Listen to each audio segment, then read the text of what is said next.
Hey everyone, tonight we we drift. Imagine you're on a vast, seemingly endless expanse of water, the deep blue of the mid-Atlantic, rocking you ever so gently.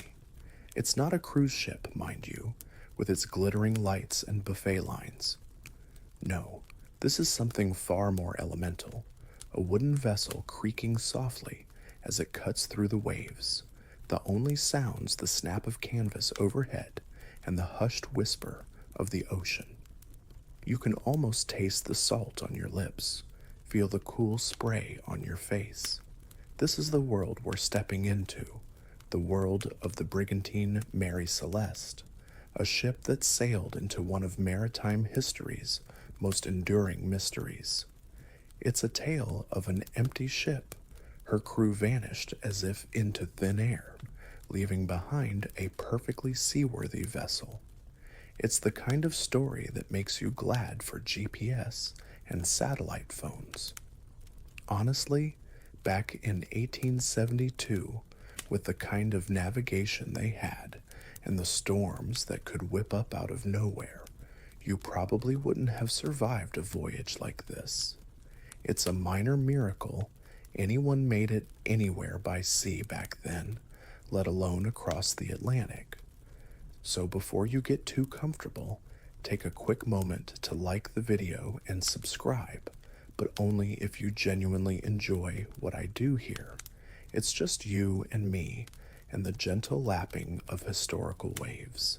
And hey, while you're at it, drop your location and local time in the comments. It's always fascinating to see where everyone's tuning in from as we all collectively try to unwind. Now, let's dim the lights, turn on your fans for some gentle white noise, and embark on tonight's journey together. You find yourself on the docks of New York City, specifically Pier 50 on the East River. The air is thick with the smell of brine, tar, and damp wood, a symphony of scents common to any bustling 19th century port.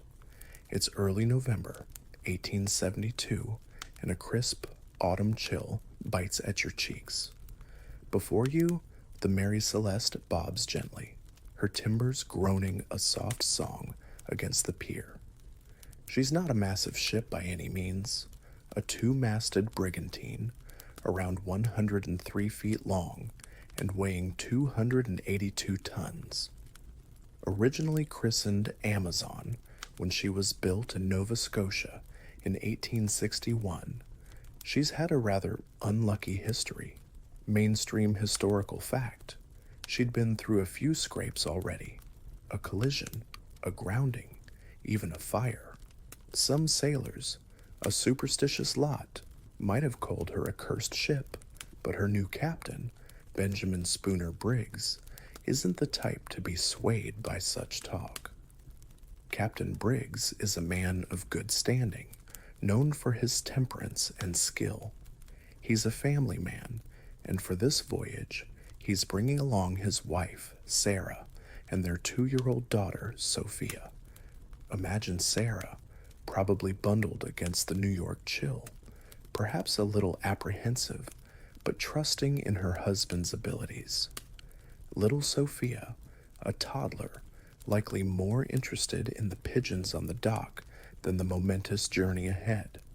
It's a bit unusual for a captain's wife and child to accompany such a voyage, especially on a cargo ship, but not unheard of. Historians still debate whether the presence of his family might have influenced Captain Briggs's decisions later on. Could the desire to protect them have led to a more cautious, or perhaps a more desperate course of action when trouble arose?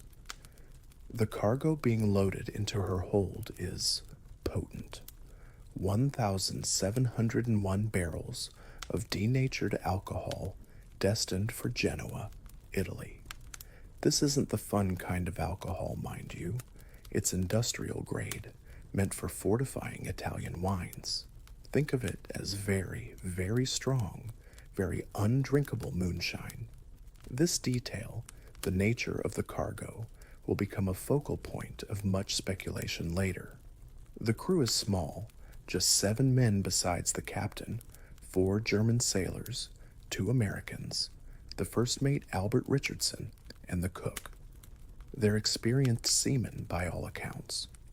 One strange detail: one of the German sailors, Arian Martins, was noted in some early, less verified accounts as having expressed unease about the voyage, though mainstream records don't heavily feature this.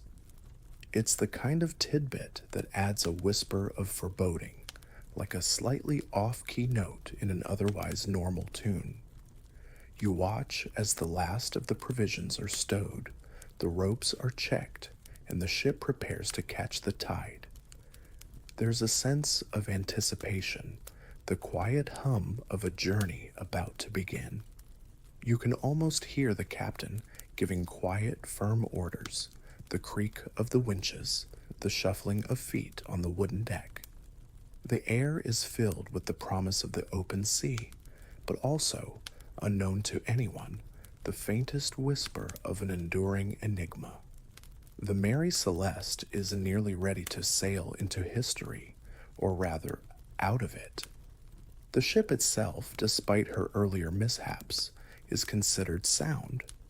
She'd recently undergone significant repairs in New York, almost a refitting, which Briggs himself had overseen. He even invested his own money in her, a testament to his faith in the vessel. Imagine him walking the decks, his hand running along a newly replaced rail, a sense of pride and ownership in his touch. He's not just a hired captain, he's part owner. This voyage is important to him, financially and professionally. The first mate, Albert Richardson, is also a capable man, a friend of Briggs, and even related by marriage to one of the ship's owners. He's the kind of reliable second-in-command you'd want on a long journey. The rest of the crew, though their names echo less loudly in the popular retellings, Boy Lorison, Arian Martins, Gottlieb Goodshod, and Volkert Lorentzen, along with the American steward Edward Head, were all reportedly competent sailors.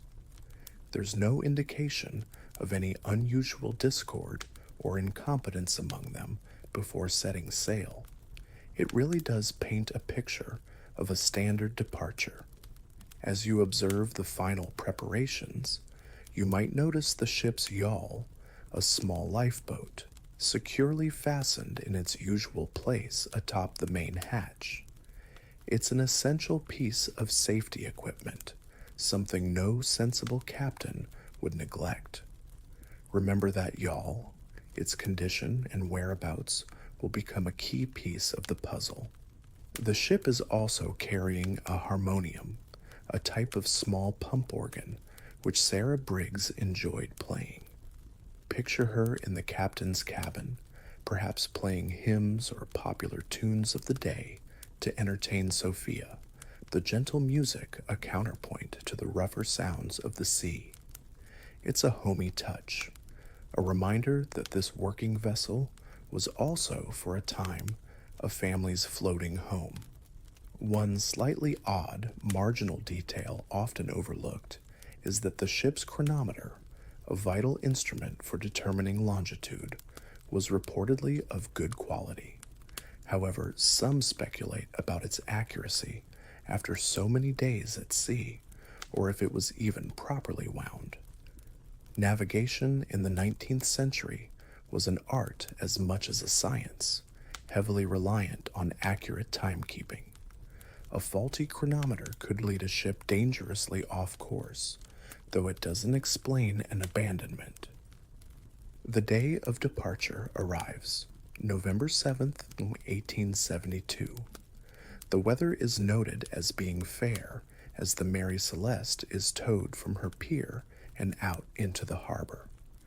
You can almost feel the slight lurch as she catches the wind in her sails for the first time on this trip, the timbers groaning in a new, more purposeful way. She's free of the land, heading for the vast, unpredictable Atlantic. There's a certain romance to it, isn't there? The age of sail, the adventure of crossing an ocean. But then you remember this isn't a pleasure cruise. This is a working ship, facing very real dangers. Think about trying to sleep in your bunk, the ship rolling and pitching, the constant creaking of wood, the rush of water just inches from your head. It probably wasn't the restful, ASMR-inducing experience we're aiming for tonight. More like a constant damp and slightly unsettling lullaby.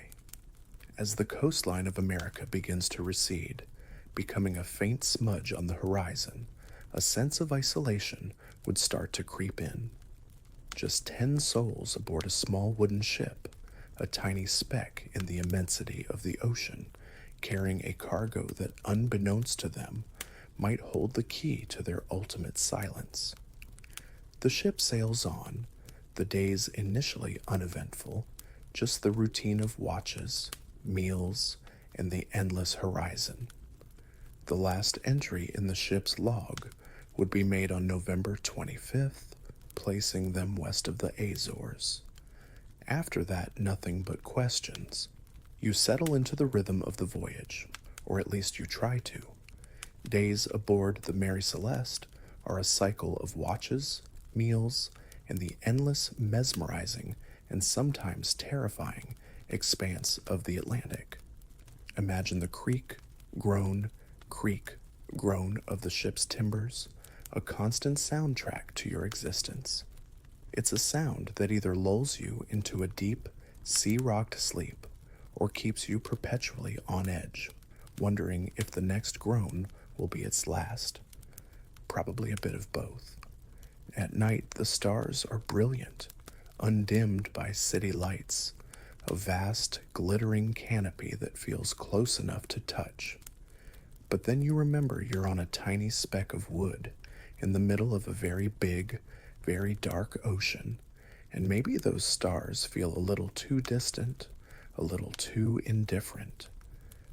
Life is routine. The cook, Edward Head, would be up before dawn, coaxing a fire in the galley stove, a tricky business on a rolling ship. The smell of coffee and frying bacon, if they were lucky, might mingle with the ever-present scent of salt water and damp wood. Captain Briggs, ever diligent, would be taking readings with his sextant, calculating their position. Sarah might be tending to Sophia, trying to keep a toddler entertained in confined, constantly moving quarters. That harmonium probably got a good workout, its reedy notes a small, brave sound against the vastness. Historians still debate the exact nature of the meals and provisions typical for such a voyage of this length. While basic staples like salted meat, hardtack biscuits, and beans were standard, the presence of a captain's family might have meant slightly better fare, at least in the captain's cabin. It's not like they could just pop down to the corner store for more milk if Sophia ran out, is it? Talk about meal planning. The first couple of weeks of the voyage, as far as anyone can tell, are unremarkable. The Mary Celeste is making decent time, heading generally eastward towards the Strait of Gibraltar. This was a common route for ships sailing from North America to the Mediterranean.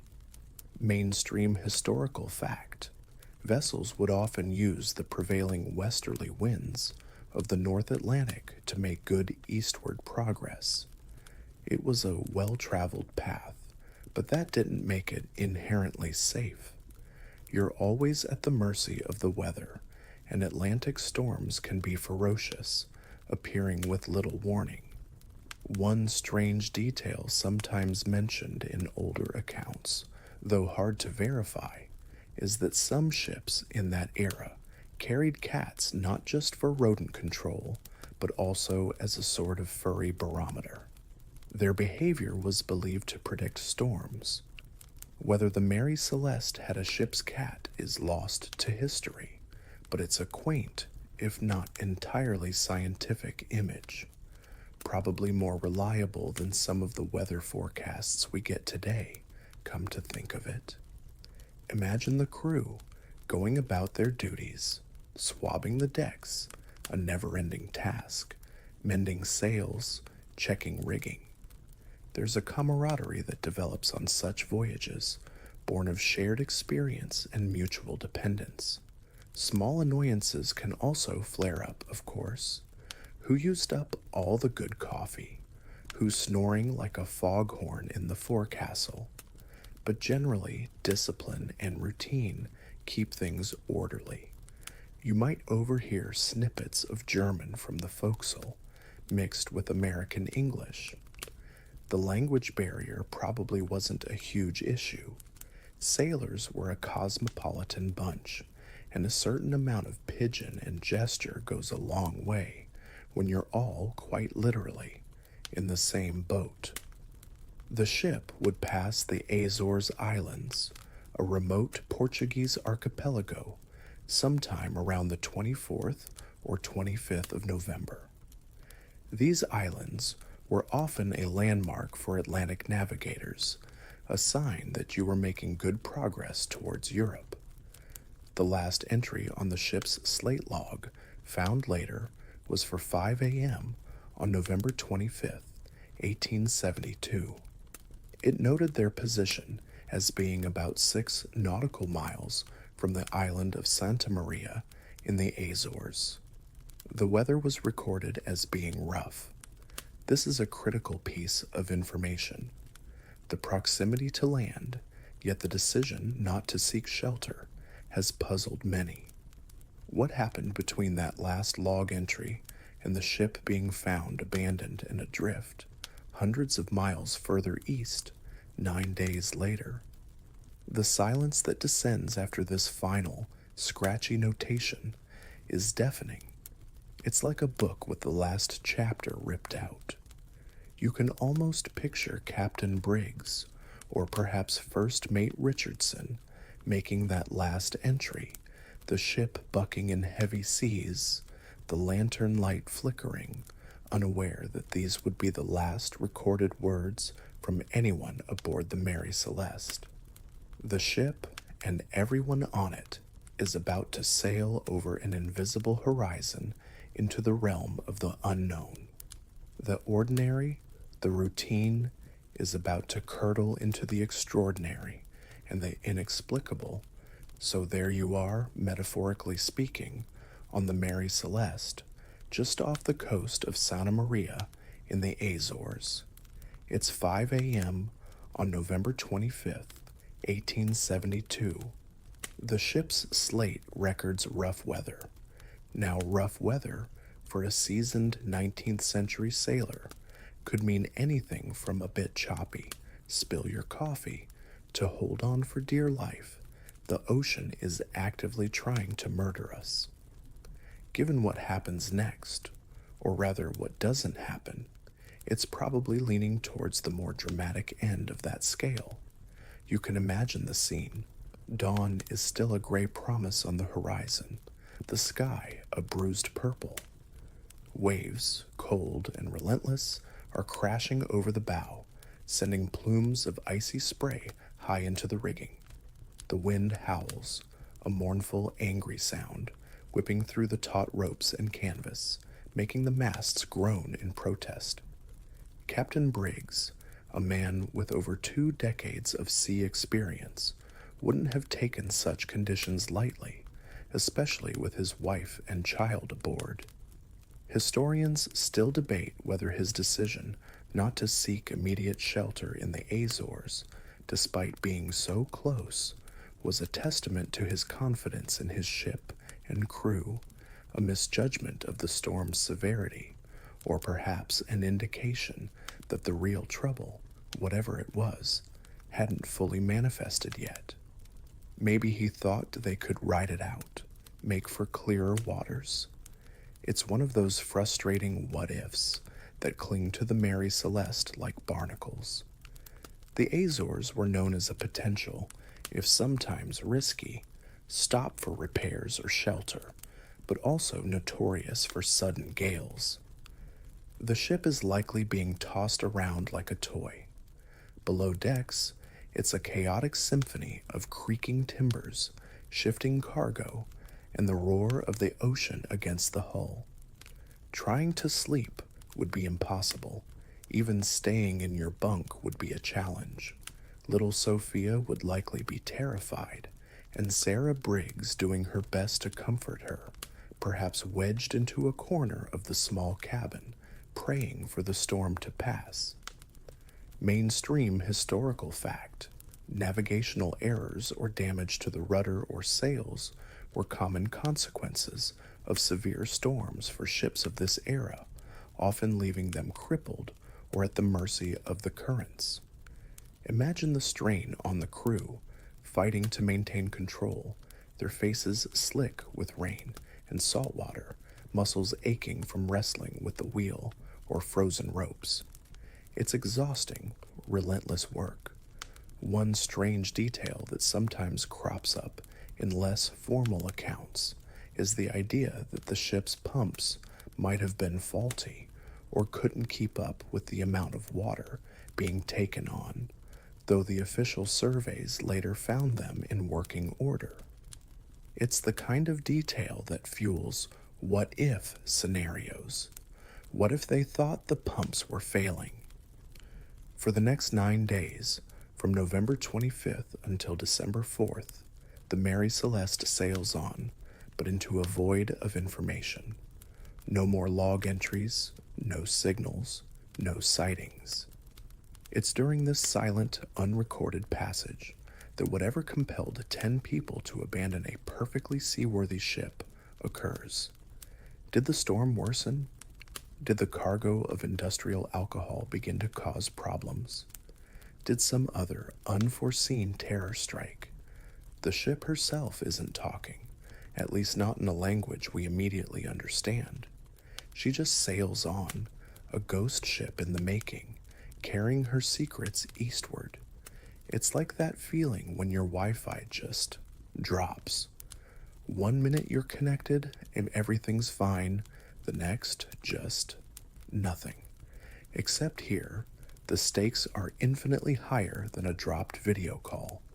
The silence from the Mary Celeste is the prelude to a mystery that will echo for over a century and a half, a chilling testament to the vast, indifferent power of the sea and the enduring questions that sometimes have no clear answers.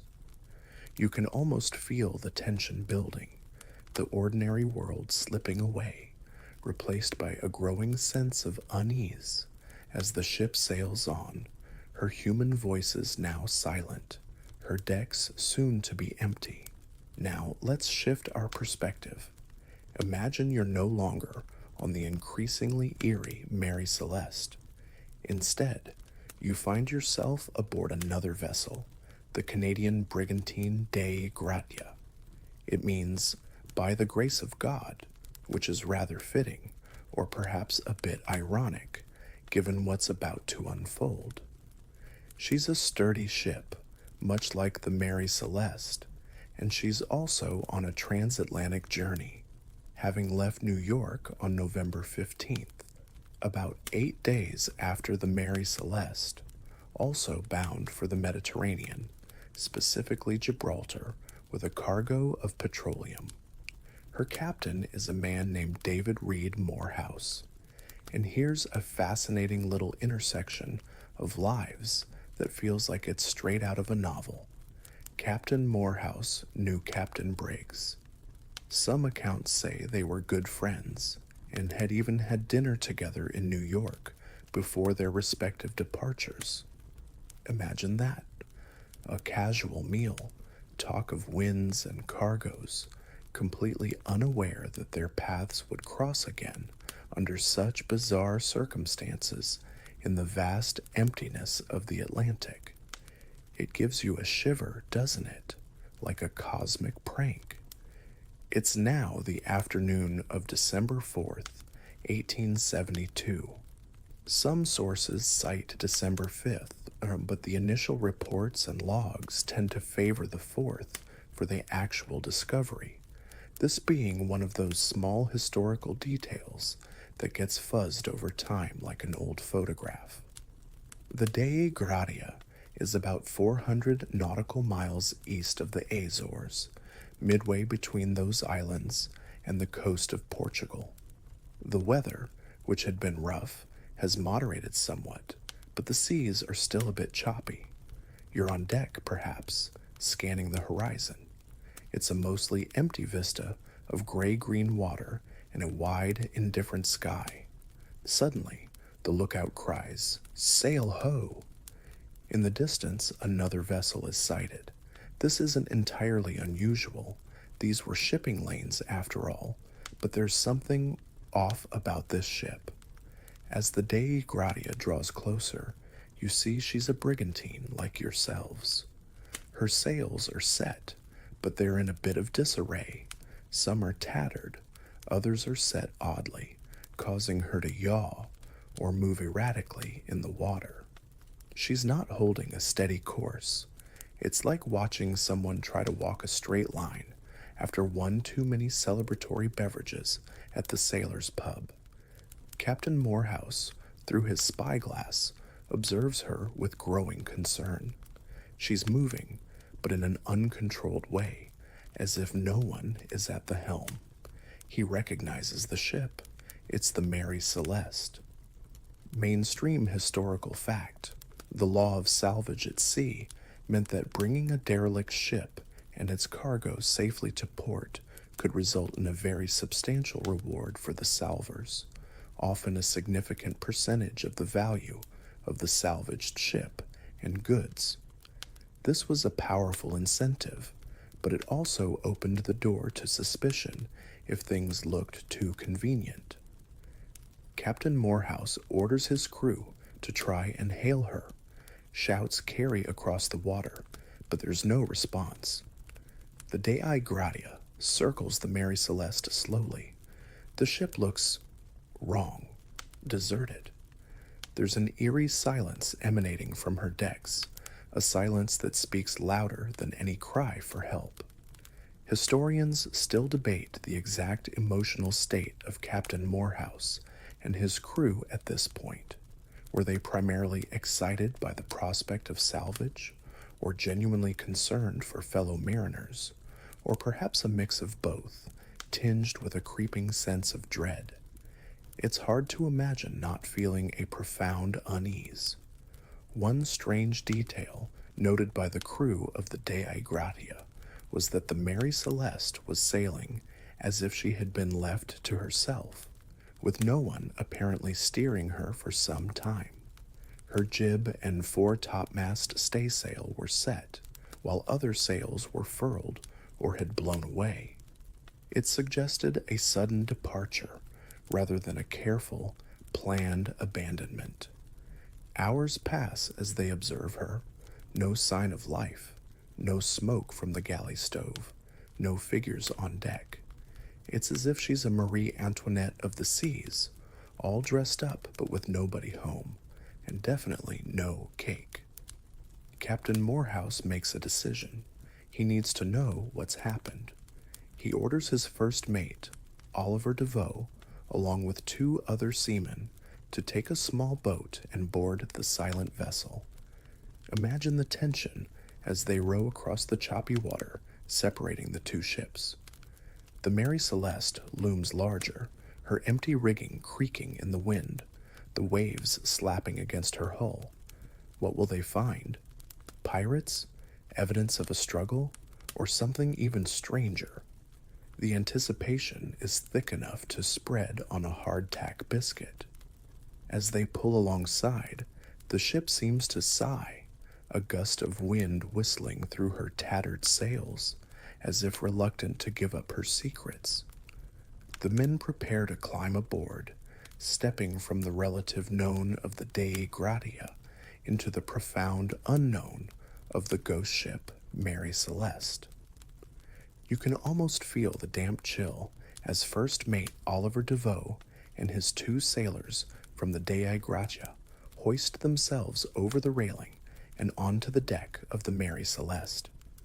Their boots thud softly on the wet planks. The first thing that strikes them is the silence. Not just a quiet ship, but an empty quiet, the kind that prickles the back of your neck. The only sounds are the creak of the rigging, the groan of the timbers as the ship rolls in the swell, and the mournful slap of waves against the hull. It's like walking into a house where the occupants have just vanished mid-activity. There's an air of recent habitation, but no inhabitants. A bit like that feeling when you're the first one into the office on a Monday morning. You know people should be there, but they aren't, and it's just a little bit unsettling. On deck, things are a mess, but not a catastrophic one. As previously noted, some sails are set awkwardly, others are furled, and a few are missing or torn, likely by the wind. Lines are trailing in the water. The ship is wet, water sloshing about on deck and between decks, but not excessively so for a vessel that's been through rough weather.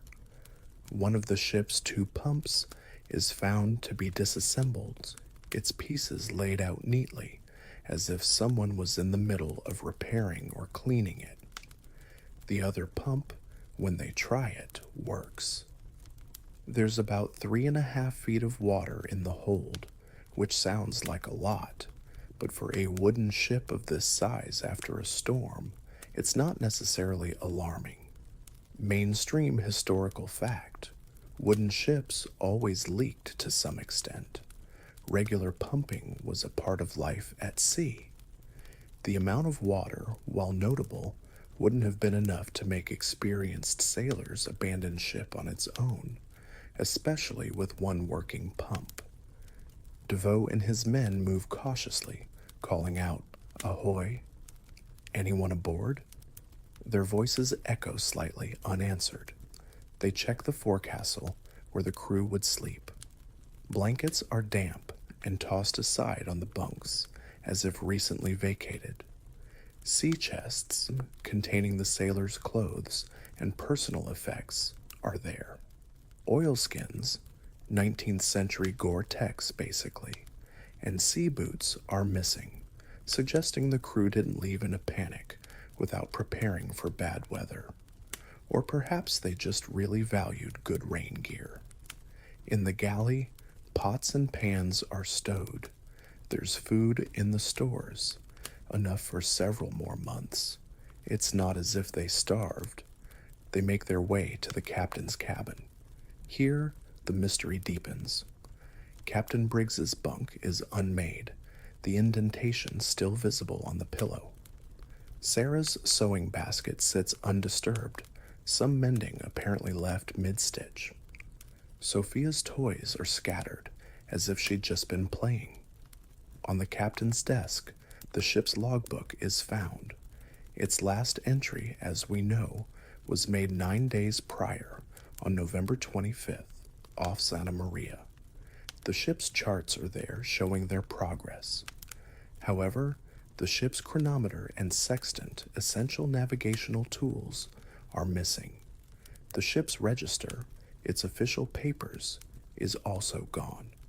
This is significant. A captain would not normally take these items if he were just temporarily leaving the ship, say to row ashore for help, unless he thought the ship itself was doomed. Historians still debate the significance of these missing items. Was it a sign of an orderly, if rushed, departure, or were they taken for some other, more nefarious reason? One particularly strange detail often highlighted is that Captain Briggs's sword was found in his cabin, some say under his bunk, with traces of what was initially suspected to be blood on the blade. This fueled many early, lurid theories of mutiny and violence. However, later analysis suggested it was more likely rust, perhaps mixed with some other common shipboard substance. Still, a rusty sword under the bed doesn't exactly scream, "Everything's fine here." It's like finding a single muddy boot in an otherwise spotless kitchen. It just makes you ask more questions. The cargo of 1,601 barrels of denatured alcohol in the hold is largely intact. 9 barrels are found to be empty. These were made of red oak, which is more porous than white oak, leading some to speculate that the alcohol might have vaporized or leaked, creating fumes. More on that later. Crucially, the ship's yawl, its lifeboat, is missing. The davits of the small cranes used to lower the boat are swung out, and the ropes suggest the yawl was launched rather than torn away by a storm. This is perhaps the most compelling piece of physical evidence suggesting a deliberate abandonment. But why? The ship itself, while a bit battered, is fundamentally sound. She's not taking on water at an alarming rate. There's no sign of fire, no sign of a catastrophic struggle with pirates, whose main interest, by the way, would have been the valuable cargo or ship, not just making everyone disappear. It just doesn't add up. DeVoe and his men search every accessible part of the Mary Celeste. They find no bodies, no messages, no clues to explain why a captain, his wife, his 2-year-old daughter, and 7 experienced crewmen would abandon a perfectly salvageable ship in the middle of the Atlantic. It's a ghost ship in the truest sense, haunted not by spirits, but by an overwhelming, chilling absence. After a thorough but perplexing search, DeVoe and his men row back to the Dei Gratia, their faces grim. You can imagine DeVoe's report to Captain Morehouse. "The ship is sound, sir, but there's no one aboard. They're gone, just gone." You can almost hear the gears turning in Captain Morehouse's mind as he listens to Oliver DeVoe's report. An empty ship, sound but abandoned, her lifeboat gone, and it's the Mary Celeste, captained by a man he knows. It's a chilling puzzle, but it's also an opportunity. Remember that law of salvage? It's ringing like a cash register in the back of some mines, or at least a very loud ship's bell. The Mary Celeste and her cargo of alcohol are valuable. Morehouse makes the call. They will bring her in. This is no small feat. It means splitting his own crew, already small for one ship, to man 2. He assigns his capable first mate, Oliver DeVoe, along with 2 other experienced seamen, to sail the Mary Celeste. Imagine DeVoe's reaction. "Sure, skipper. I'll just hop on that probably cursed, definitely creepy ghost ship with a skeleton crew and sail it hundreds of miles through potentially rough seas." What could go wrong? It sounds like the premise for a very stressful reality TV show. So you now have 2 ships, the Dei Gratia and the Mary Celeste, sailing in tandem, a rather spooky pairing on the vast Atlantic. DeVoe and his 2 men on the Mary Celeste have a tough job. They're short-handed, sailing a ship they don't know intimately, a ship that's already been through something. They have to pump her out regularly, manage those unruly sails, and constantly wonder what horrors might have occurred to make her previous crew vanish. Mainstream historical fact: bringing a salvaged vessel to port, especially with a prize crew, was an incredibly demanding and often dangerous undertaking. These men were essentially doing the work of a full crew while also dealing with a vessel whose quirks and seaworthiness were not fully known to them. You can imagine the long, cold nights, the 3 men taking turns at the wheel, the ship groaning around them, every shadow looking suspicious. Did they hear strange noises? Did they feel a presence? Even if they weren't superstitious, the atmosphere must have been incredibly tense. It probably made their previous voyage on the Dei Gratia feel like a luxury cruise. The journey to Gibraltar takes several days, nearly 2 weeks in some accounts, battling adverse weather much of the way. The Mary Celeste, being the more damaged vessel and undermanned, struggles to keep up with the Dei Gratia. At one point, the ships are separated by a gale, adding a fresh layer of anxiety for DeVoe and his men. Imagine being alone on that ghost ship during a storm, wondering if your mothership has abandoned you. They probably checked for the lifeboat more than once. Finally, around December 13th, 1872, again, dates can be a bit slippery in these old accounts, the Dei Gratia sails into Gibraltar, followed shortly by the limping, enigmatic Mary Celeste. Their arrival with a ghost ship in tow causes an immediate sensation. Gibraltar, a British naval stronghold and bustling port, is abuzz with the news. But it's not just excitement, it's also suspicion. The authorities, particularly the Vice Admiralty Court, are immediately involved. This court is responsible for maritime legal matters, including salvage claims, and the man tasked with investigating the Mary Celeste is the Queen's Proctor and Attorney General for Gibraltar, a fellow named Frederick Solly Flood.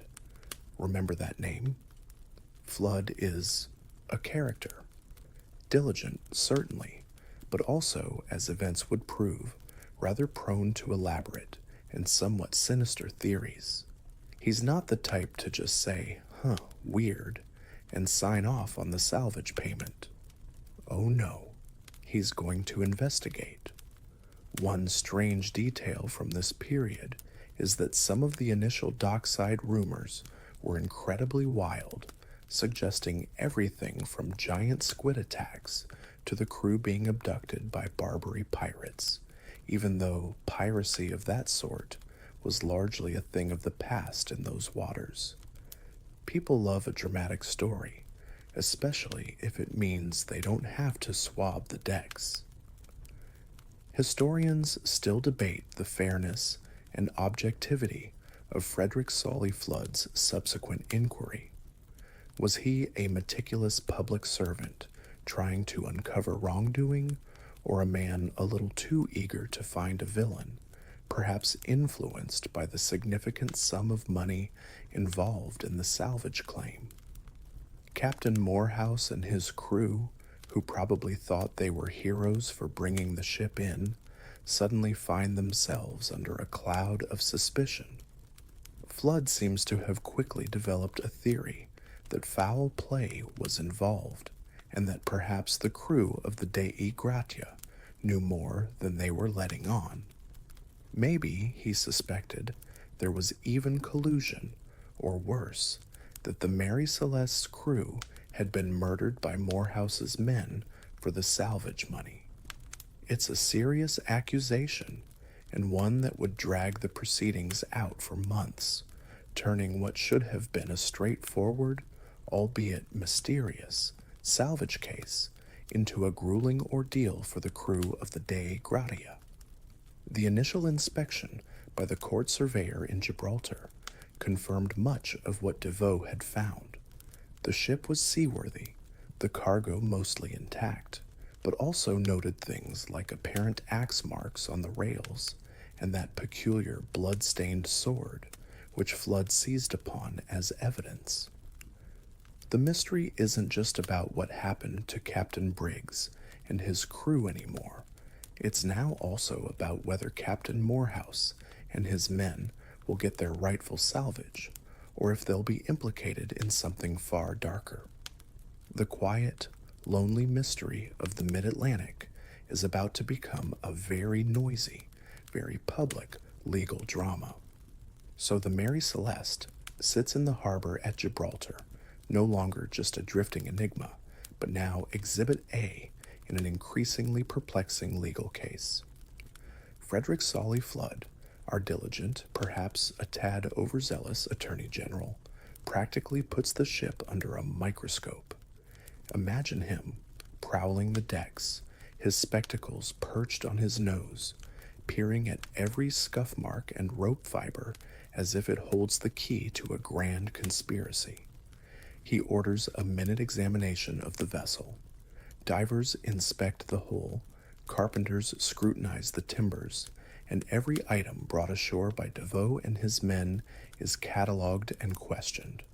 Historical fact: Vice Admiralty courts, especially in a strategic port like Gibraltar, were notoriously thorough when it came to salvage claims involving valuable ships and cargoes, partly to discourage any fraudulent claims or skullduggery on the high seas. Flood certainly embodied this spirit of intense scrutiny. He becomes particularly fixated on those axe marks found on the ship's rails and on the bow. To Flood, these aren't incidental damage from a storm, they're sinister. He also dwells on the blood-stained sword, which, remember, was likely just rust, and the fact that some of Captain Briggs's personal effects were left behind while others, like the navigational instruments, were gone. He starts to weave a narrative, a dark tapestry of mutiny, murder, and deceit. One strange detail Flood reportedly latched onto was some staining on the deck and rails, which he believed to be blood, despite a lack of conclusive evidence. He seemed to interpret every ambiguity in the most incriminating light possible. It's like when you're convinced you heard a weird noise in the house at night, and suddenly every creak of the floorboards sounds like a monster doing the Macarena. Flood's working theory, which he pursued with vigor, began to suggest that the crew of the Mary Celeste, perhaps fueled by the very alcohol they were transporting, even though it was denatured and ostensibly undrinkable, had murdered Captain Briggs, his wife and child, and the ship's officers in a drunken rampage. Then, he speculated, they sailed the ship for a while before making their escape in the yawl, perhaps after encountering the Dei Gratia, or that the Dei Gratia's crew had somehow been involved in dispatching the original crew. The exact details of his suspicions shifted, but the core idea of foul play, possibly implicating the salvors, remained. For Captain Morehouse and his crew, this is a nightmare. They risked their lives to bring in a derelict ship, expecting a reward and perhaps a bit of glory. Instead, they're treated like potential criminals, their integrity questioned, their every statement parsed for hidden meanings. The promised salvage payment is delayed, and their own reputations hang in the balance. Historians still debate whether Flood was a brilliant investigator ahead of his time, sniffing out a genuine conspiracy that he just couldn't quite prove, or if he was a man blinded by his own suspicions, creating a far more elaborate crime than the evidence warranted. The official inquiry grinds on for 3 long months, a period of intense stress for the Dei Gratia crew. The Mary Celeste herself remains silent, offering no easy answers, her decks now trod by lawyers and surveyors instead of sailors. The mystery has only deepened, compounded by human suspicion and the grinding wheels of justice.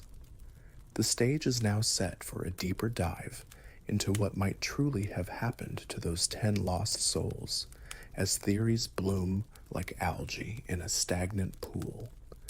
So after 3 long months of Frederick Solly Flood poking, prodding, and theorizing his way around the Mary Celeste and the unfortunate crew of the Dei Gratia, the Vice Admiralty Court in Gibraltar finally delivers its judgment.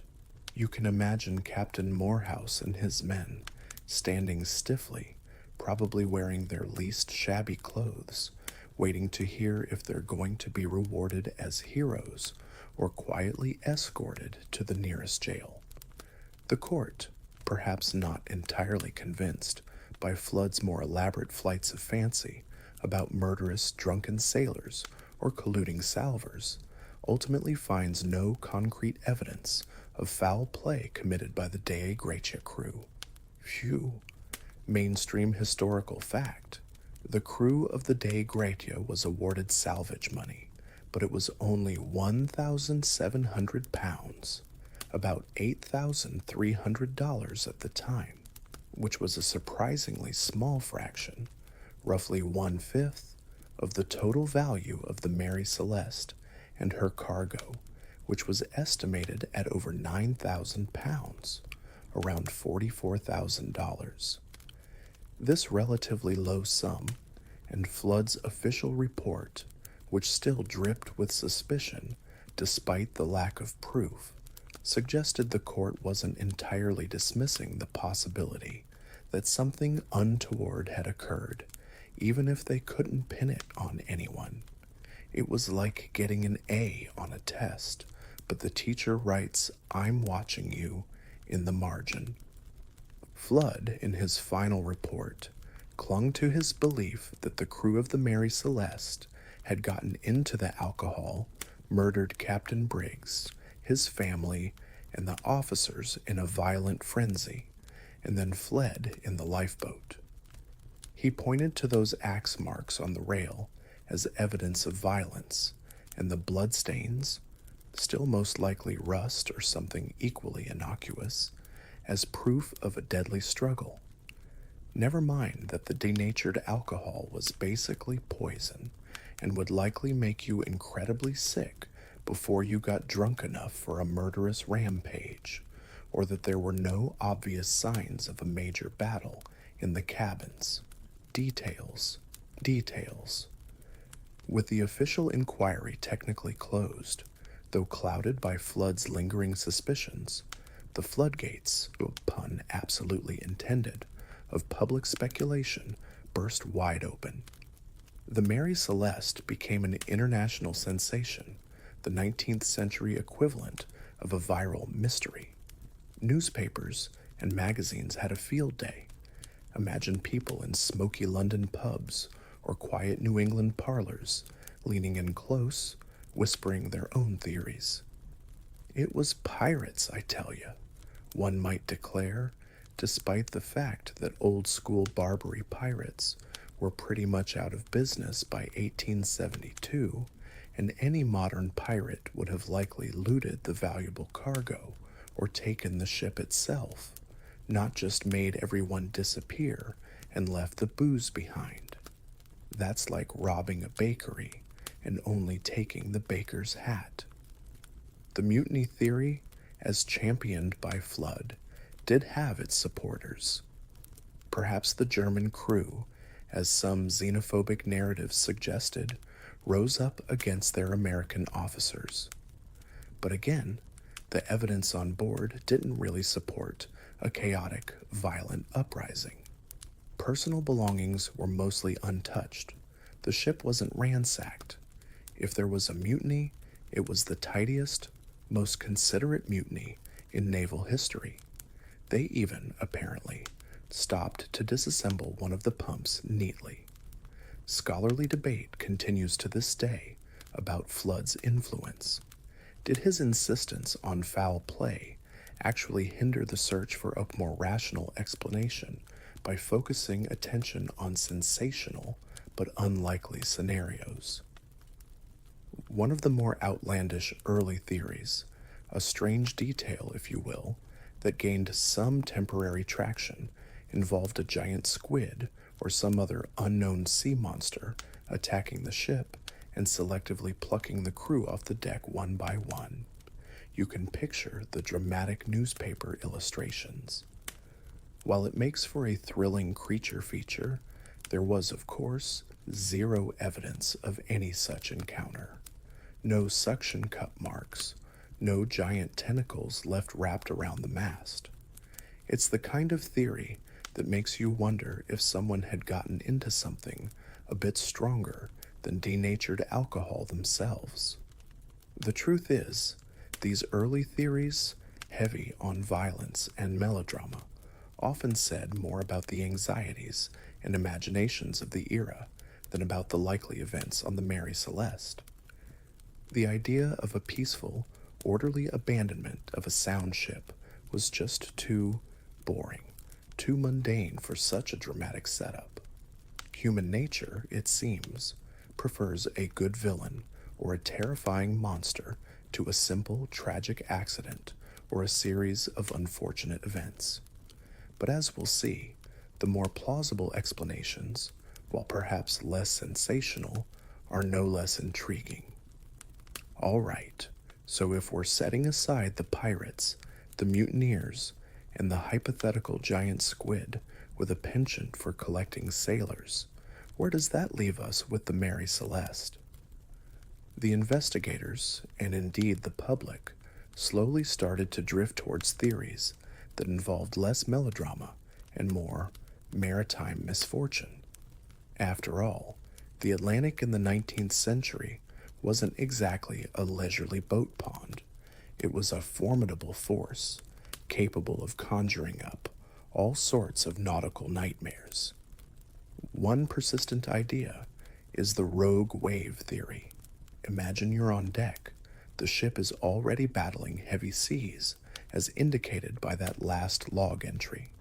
Suddenly, out of the churning chaos, an immense wall of water, far larger than the surrounding waves, rears up and crashes down upon the vessel. Such waves, once dismissed as sailors' tall tales, are now a recognized, if rare, oceanic phenomenon. Mainstream historical fact, scientific evidence, and satellite imagery have confirmed that rogue waves, sometimes reaching heights of 100 feet or more, can and do occur, capable of inflicting catastrophic damage even on large modern ships. A wave of that magnitude could have swept the deck clean, taking anyone topside with it. It could have caused significant flooding below, perhaps leading Captain Briggs to believe the ship was foundering faster than it actually was. The missing lifeboat would then be the logical escape route. However, the ship itself, while showing signs of a rough passage, wasn't structurally devastated in the way you might expect from a truly monstrous wave. The cabins were relatively intact, and Sarah's sewing basket was still sitting there. A wave big enough to make everyone abandon ship might have also been big enough to, take the sewing basket. Then there's the waterspout theory. Picture a terrifying marine tornado, a swirling vortex of wind and water bearing down on the little brigantine. It's a genuinely frightening sight, and encounters with waterspouts have certainly damaged and even sunk ships. Could the sudden appearance of one or more waterspouts have panicked the crew into abandoning ship, fearing imminent destruction? It's plausible. The disorganized state of the sails could be consistent with a sudden, violent weather event. But again, would it cause a seasoned captain and crew to leave a fundamentally sound vessel without any other clear signs of critical damage? And why take the chronometer and ship's papers if you're fleeing in absolute terror from an immediate threat? It's like running from a burning building, but pausing to grab your stapler. This brings us to one of the most enduring, and for many, most convincing clusters of theories. Those involving the cargo of 1,701 barrels of denatured alcohol. Remember those 9 empty barrels found in the hold? And the fact they were made of porous red oak. The idea here is that some of the alcohol leaked and vaporized, creating a buildup of flammable fumes. Perhaps there was a small, contained explosion, or maybe just the terrifying sound of rumbling or hissing from the hold as pressure built up. Imagine Captain Briggs, already on edge from the storm, hearing strange sounds from below, smelling alcoholic vapors, and fearing his ship is about to become a giant floating bomb. One strange detail is that the main hatch cover was found secured, but some other smaller hatches or access points to the hold might have been opened to ventilate, or perhaps blown open by a pressure release. Historians still debate whether the perceived risk of explosion from denatured alcohol fumes in a ship's hold was significant enough to warrant such a drastic action as abandoning ship in the mid-Atlantic. Some argue that experienced seamen would have known how to ventilate the hold or would have been less prone to panic.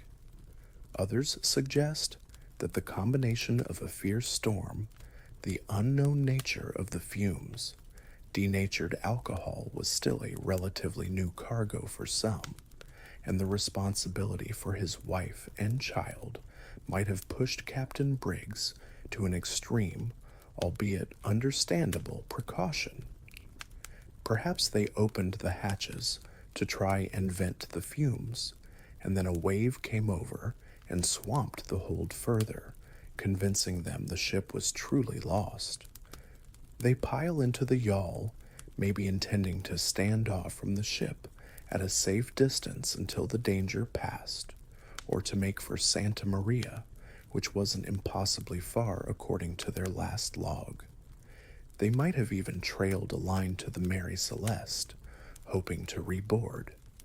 But then another squall hits, the line snaps, or the small overloaded lifeboat is simply overwhelmed by the still treacherous seas, and they are lost. This scenario accounts for the missing boat, the missing navigational instruments taken for the journey in the yawl, and the relatively sound state of the Mary Celeste herself. It feels closer, doesn't it? Less like a penny dreadful and more like a tragic confluence of bad weather, a problematic cargo, and a captain's desperate gamble. Still, it doesn't tie up every loose end with a neat bowline knot. Why was one pump disassembled? Why were some personal items taken and others left? The Mary Celeste continues to hold some of her secrets close.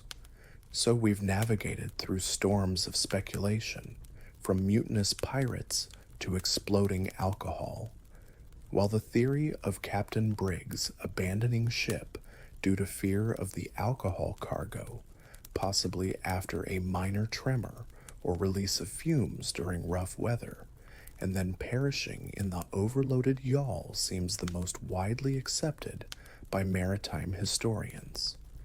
It's not a locked room mystery with a definitive signed confession from the ocean. There are still a few other, slightly more esoteric theories that occasionally surface. One involves ergot poisoning, the idea that the crew consumed flour contaminated with ergot fungus, leading to hallucinations and madness, causing them to jump overboard or flee in a delusional state. It's a fascinating, if grim, thought, a whole ship succumbing to a psychedelic nightmare. However, there's no direct evidence for this, like reports of contaminated flour from that supplier, and it doesn't neatly explain the missing navigational instruments or the orderly launch of the yawl. Another, more seismically active theory suggests an underwater earthquake or seaquake could have violently shaken the ship, creating panic and fears of imminent sinking. While seaquakes are real and certainly terrifying, the Mary Celeste didn't show the kind of severe structural damage one might expect. The truth is, each theory has its proponents and its detractors, and each requires a certain amount of if only, or perhaps then, to make all the pieces fit. It's like the world's most frustrating jigsaw puzzle, where some pieces are missing and others seem to belong to a different box entirely. No single explanation flawlessly accounts for every detail: the missing items versus those left behind, the state of the sails, the disassembled pump, the precise reason for abandoning a ship that would go on to sail for many more years. And what of the Mary Celeste herself, the silent star of our drama? After the Gibraltar inquiry and her eventual release, she was sold and continued her career under new ownership. Mainstream historical fact: the Mary Celeste sailed for another 12 years after her ghostly interlude, passing through various owners and suffering further maritime mishaps, which probably didn't help her reputation as an unlucky ship. It's almost like she was trying to live down her moment of fame, or perhaps attract another one. Her final voyage came in January 1885. Her then captain, Gilman C. Parker, deliberately wrecked her on Rochelet Reef off the coast of Haiti as part of an attempted insurance fraud. He overloaded her with a worthless cargo, claimed it was valuable, and ran her aground. Karma, perhaps, for all the trouble she'd caused insurers and investigators? The insurance company investigated.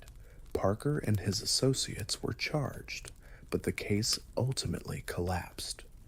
So her end was not a dramatic vanishing, but a rather sordid intentional grounding. A rather undignified end for a vessel that had become a legend. Despite her mundane demise, the mystery of her 1872 voyage endures. Why does this particular story still captivate us over 150 years later? Perhaps it's the perfect storm of unanswered questions, the human element of a family lost, and the romantic yet terrifying backdrop of the vast, indifferent ocean. Historians still debate why the Mary Celeste became the archetypal ghost ship, more famous than many other maritime mysteries, with perhaps even stranger circumstances.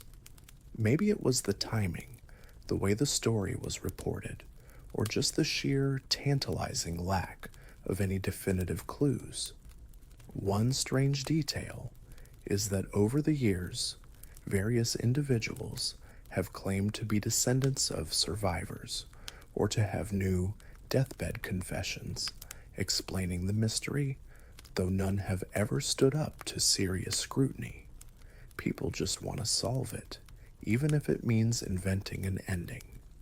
It's a story that reminds us that for all our technology and knowledge, the sea can still keep its secrets, and some questions might just echo forever unanswered, like the lonely cry of a seabird over an empty ocean. It's enough to make you double-check the locks on your doors, even if you live miles from the coast. And so, the tale of the Mary Celeste fades, like the ship herself sailing over a distant horizon, leaving us with the gentle rocking of questions unanswered, mysteries unsolved. Let the sounds of the creaking timbers and the endless sigh of the waves begin to recede, replaced by the soft hum of your fan, the quiet rhythm of your own breathing. Feel the tension gently leaving your shoulders, your arms, your hands. Imagine the vast, dark ocean, now calm and still, reflecting 8 billion distant stars, each one a tiny pinprick of light in an immense, peaceful darkness. The worries of the day, the puzzles of history, can all drift away now, like a small boat on a placid sea. There's nothing more to solve, nothing more to ponder, just the gentle invitation to rest. Allow your eyelids to feel heavy, your mind to become quiet, letting go of all the details, all the theories, all the searching. The story is told. The journey for tonight is complete. All that remains is the soft embrace of stillness, the quiet comfort of your bed, and the deep, restorative peace of oncoming sleep. Let the gentle cadence of these words be a soft current, carrying you effortlessly towards dreams, drifting, drifting, peacefully. Hey everyone, tonight we we set sail on a different kind of sea. Forget the ghostly emptiness of the Mary Celeste. Tonight, we're diving headfirst into the rowdy, rough and tumble world of the golden age of piracy. But we're not just talking about any pirates. We're zeroing in on two of the most legendary women ever to hoist the Jolly Roger, Anne Bonny and Mary Red. Now, when you picture pirates, you probably think of swashbuckling adventures, buried treasure, and a lot of yo-ho-hoing, maybe a parrot on the shoulder. The reality, especially the daily grind of it, was probably a lot less Pirates of the Caribbean and a lot more damp, smelly, and constantly wondering where your next marginally edible meal was coming from. Honestly, with the hygiene standards, the risk of sudden violent death, and the distinct lack of reliable Wi-Fi, you probably wouldn't have survived the induction process, let alone a full voyage. It makes that awful office job look like a spa day. So before you get too comfortable, take a quick moment to like the video and subscribe, but only if you genuinely enjoy what I do here. Your support keeps these historical voyages afloat. And please do drop your location and local time in the comments. It's always a thrill to see our global crew of history enthusiasts settling in for the night. Now, let's dim the lights, turn on your fans for some gentle white noise, and embark on tonight's journey together. Our story begins not on a creaking ship, but on land, which is where most pirates, rather inconveniently for their branding, actually started. We're going to first zoom in on Anne Bonny. Imagine late 17th or very early 18th century Ireland, near Cork. The air is probably damp, smelling of peat smoke and the sea. This is where Anne Cormac, Bonny being her married name later on, is believed to have been born sometime around 1697 to 1700. Mainstream historical fact: most of what we know about Anne Bonny, and indeed Mary Red, comes from a single primary source, Captain Charles Johnson's A General History of the Robberies and Murders of the Most Notorious Pirates, published in 1724. Johnson himself is a somewhat mysterious figure, and some scholars even suggest he might have been Daniel Defoe, the author of Robinson Crusoe, writing under a pseudonym. Anne's early life is a bit like a soap opera script from the era. She was reportedly the illegitimate daughter of a lawyer, William Cormac, and his maidservant, Mary Brennan. To avoid scandal, or perhaps to try and secure some inheritance for Anne, the story goes that her father initially dressed her as a boy and pretended she was the child of a relative he was training as a law clerk. You can just picture little Anne, probably with a fiery spirit even then, trying to keep her cap on straight in answer to a boy's name. This early experience of gender bending, if true, might have subtly paved the way for her later, less conventional life choices. Historians still debate the veracity of these early details about Anne's childhood, how much is fact and how much is romantic embellishment added by Johnson to spice up his narrative. It's hard to say, as definitive records are scarce, like trying to find a decent parking spot in a busy port. Eventually, the story continues. Cormac, his reputation, in Ireland somewhat frayed, decided to seek a fresh start. He, along with Anne, and possibly her mother for a time, though accounts differ, emigrated to Charlestown in the province of Carolina, what we now know as Charleston, South Carolina. Imagine the journey, a long, cramped sea voyage then arriving in a bustling, humid colonial port, a world away from the green fields of Ireland. Here, Cormac eventually became a successful plantation owner and merchant. You might think Anne, now a young woman, would settle into the life of a southern belle, all corsets and polite society. But if the legends are true, Anne had a fierce and courageous temper, one rather alarming, if possibly apocryphal, strange detail claims she once stabbed a servant girl with a knife in a fit of anger, though the severity and outcome of this alleged incident vary wildly in retellings. It's the kind of historical oopsie that would definitely get you canceled today. Anne grew into a striking young woman, often described as having red hair and a fiery disposition to match. She was not, it seems, destined for a quiet life of embroidery and genteel conversation. Instead, she fell for a young, penniless sailor and small-time pirate named James Bonny. Her father, who by then had amassed considerable wealth and probably had grander marital ambitions for his daughter, thoroughly disapproved. He supposedly disowned her, or at least threatened to.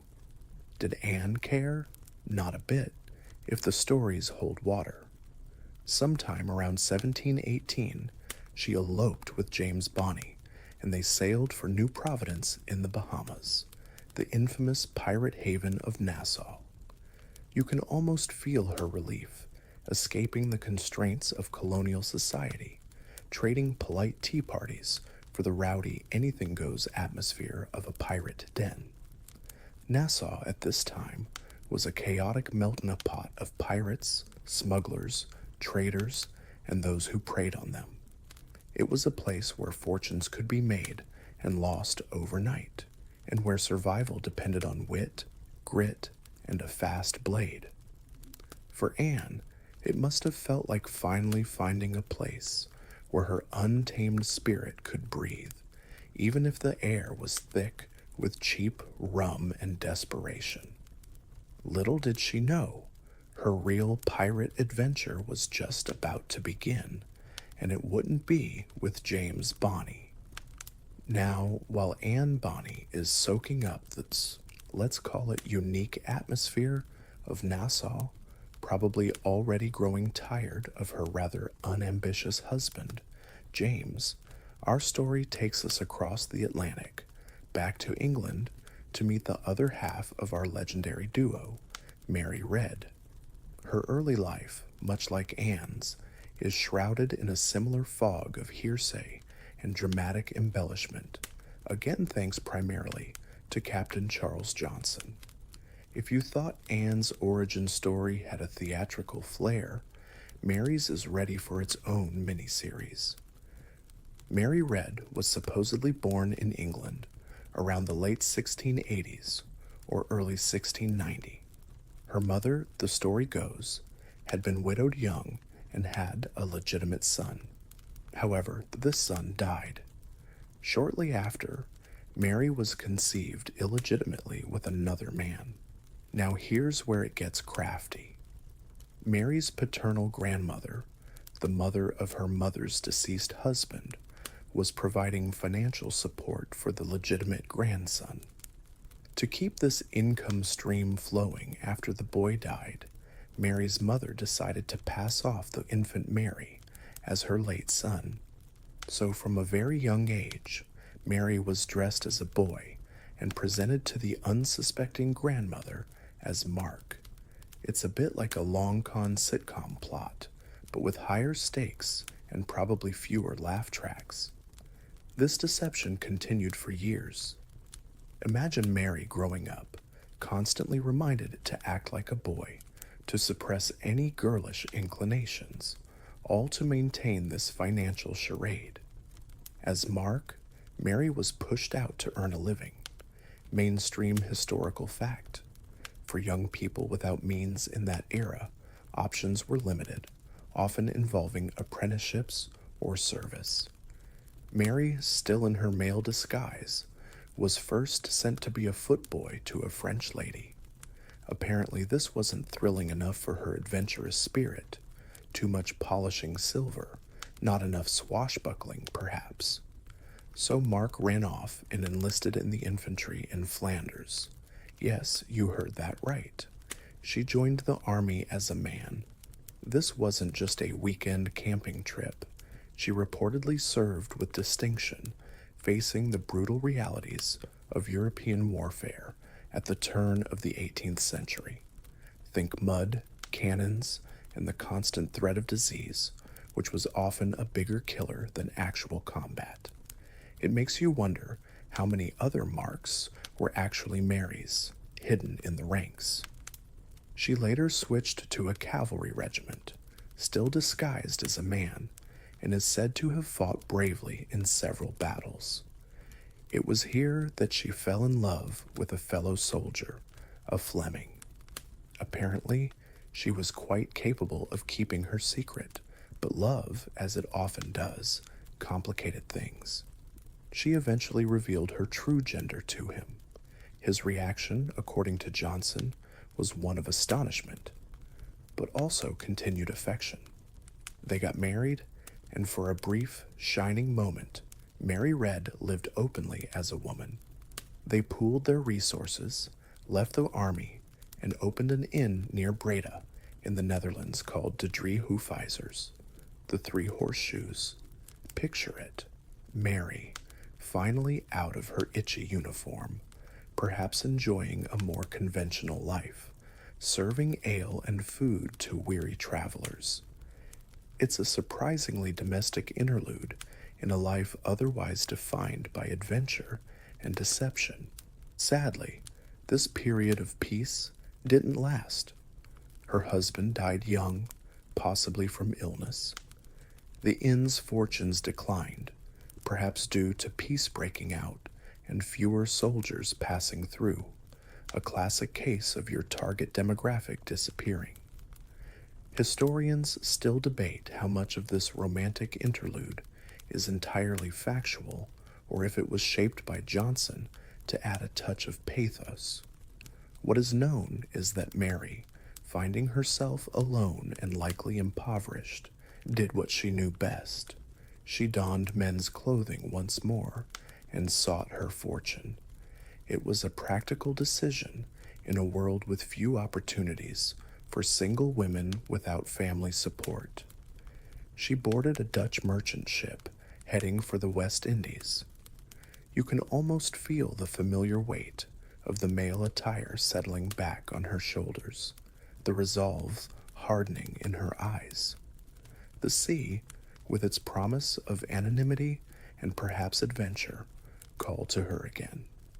This vessel, carrying Mark Red, was about to have a very interesting encounter.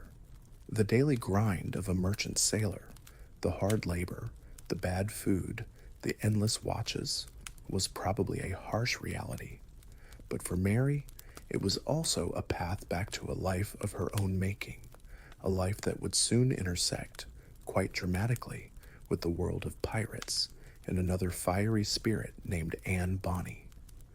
The salt spray, the creaking timbers, the vast horizon, this was Mary's world now, as she sailed towards an unknown destiny in the Caribbean. So back in Nassau, Anne Bonny is finding that life with James Bonny isn't quite the grand pirate adventure she might have envisioned.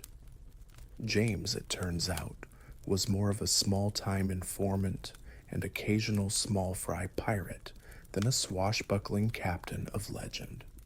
He eventually accepted a king's pardon from Governor Woodes Rogers, who arrived in the Nassau around 1718 with a mandate to clean up the pirate nest. Mainstream historical fact, Woodes Rogers' arrival marked a significant turning point for the pirate republic in Nassau. He offered pardons to pirates willing to surrender, while vowing to hunt down those who refused. This effectively began the decline of Nassau as a freewheeling pirate haven. For Anne, whose spirit was anything but pardoned or tamed, Her husband's new leaf as a, reportedly, law-abiding citizen, or at least a government informant, must have been about as exciting as watching paint dry. It's in this environment, a Nassau crackling with the tension between pirates clinging to their old ways and the encroaching hand of colonial authority, that Anne meets John Rackham, better known as Calico Jack. He was called this because of his flamboyant calico attire, a pirate with a flair for fashion, apparently. Rackham was a notable pirate captain, though perhaps more famous for his flag, the skull and crossed cutlasses, and for the company he kept, namely Anne and Mary, than for his particularly brilliant piratical exploits. Anne, fiery and independent, was drawn to Rackham's more authentically piratical lifestyle. They began an affair.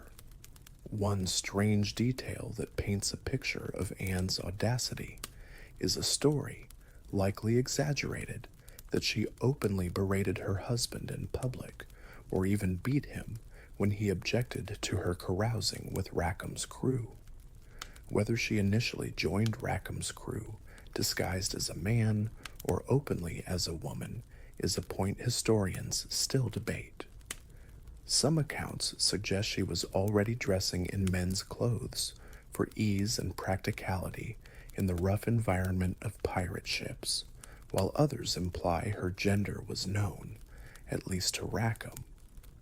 Meanwhile, Mary Red, still Mark Red, is experiencing the less glamorous side of life at sea aboard that Dutch merchant ship. The daily grind would have been tough. Endless work, harsh discipline, and the ever-present dangers of the ocean. Then, the cry every merchant sailor dreaded, "Sail ho!" followed by the chilling sight of a pirate flag. Her ship is captured by English pirates. Now, for a captured sailor, options were stark. Join the pirates or face a very uncertain, likely unpleasant fate. Some were forced. Others saw it as a better alternative to their current drudgery or the prospect of being marooned or killed. Mary, already possessing a martial spirit and perhaps seeing an opportunity for a more exciting if dangerous life, chose, or was persuaded, to join the pirates. It's not like they had a formal HR department and onboarding process. Recruitment was often a sign here or walk the plank kind of deal, metaphorically speaking. Mary, with her military experience and comfort in a man's world, likely adapted quickly to the pirate life, proving herself a capable hand. She would have learned the rhythms of a pirate vessel, the periods of tense searching for prey, the bursts of violent action, interspersed with long stretches of boredom, gambling, and drinking. Her true gender remained her secret for a time among this new, rougher company. So as Act 1 draws to a close, picture our two heroines. Anne Bonny, having ditched her informant husband, sailing the Caribbean with Calico Jack Rackham, a known woman among a pirate crew, a rarity in herself. And Mary Red, also a pirate now, her past hidden, her skills honed by war and necessity, sailing on a different pirate ship, her path unknowingly converging with Anne's. The stage is set. Two of the most formidable women of the golden age of piracy are now outlaws of the sea, their legends about to intertwine in the warm, dangerous waters of the Caribbean. The daily grind of piracy, with all its grit and grime, is now their reality. So you have Anne Bonny, a notorious figure in her own right, sailing the high seas with Calico Jack Rackham. She's already shattered conventions by being an openly female pirate. Now let's bring Mary Red into this picture. After her merchant ship was taken, Mary, still disguised as Mark Red, threw her lot in with the pirates. Accounts differ on precisely how she ended up on Rackham's ship. the Revenge.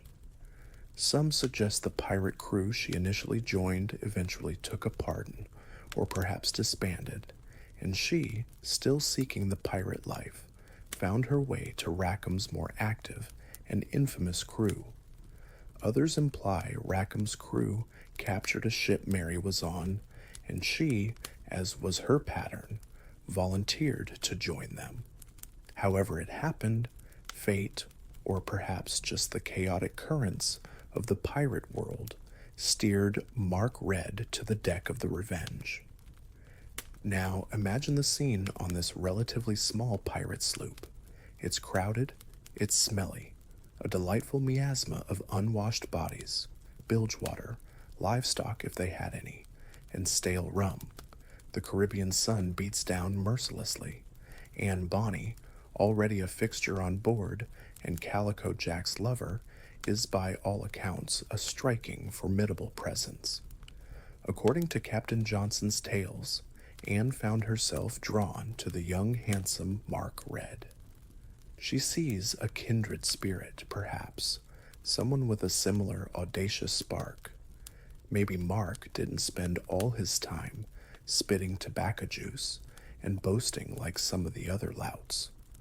Anne, never one for subtlety, starts paying Mark a lot of attention, perhaps cornering him for intense chats about, well, who knows what pirates intensely chat about. Rigging, the best way to avoid scurvy?